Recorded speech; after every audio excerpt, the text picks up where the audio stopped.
Lesson 6.4, determine the number of solutions in a system. So there's three cases that can happen when you have two linear functions.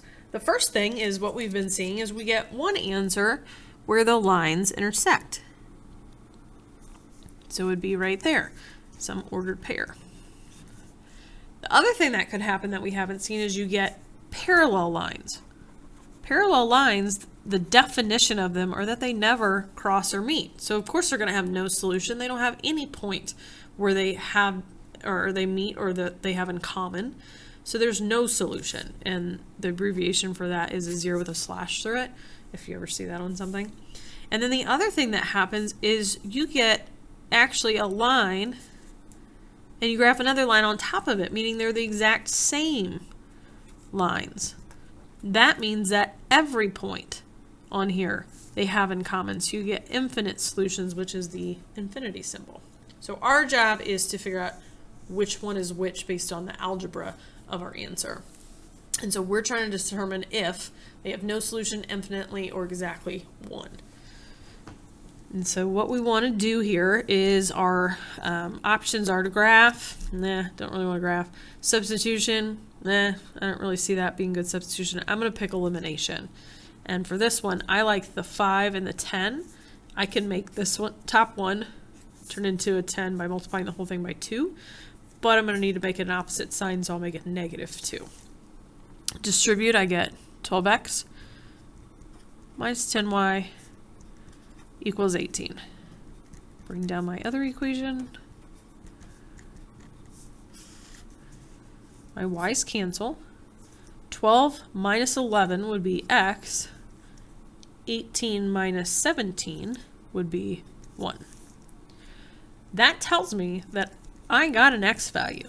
I could then sub that into one of them and get my y. But they're not even asking you what the answer is, they're just saying how many. So this would be one solution. That means my lines are meeting at one location.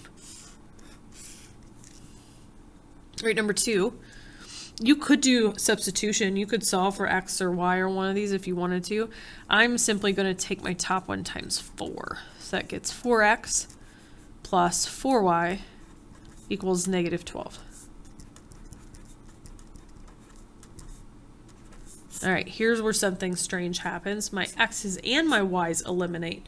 Weird. I don't even have anything to solve for. I'm going to put a 0 on that side showing I have nothing. And then -12 plus 8 would be -4. The 0 does not equal -4 ever. So that tells me there is no solution. So what does that mean my lines are?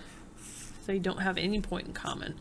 They must be parallel, which means they have the same slope, but they're starting at different y-intercepts. One has been up higher or down lower, whatever. They have same slope but different y-intercepts. And then number 3, x's already eliminate. Y's eliminate, so I'm going to put a 0 there. -7 plus 7 also eliminates or makes 0. So I get that 0 equals 0, which is always true. So that is infinite solutions.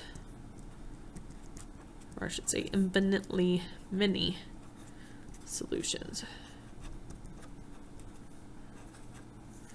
What that means is that my lines are the same. They're the same lines. And if you notice, it looks like I just took everything times a negative. So this became times a negative, times a negative, times a negative. When I'm multiplying the same thing to get the next equation, that means it's the same line. And so that makes sense that it has infinitely many solutions.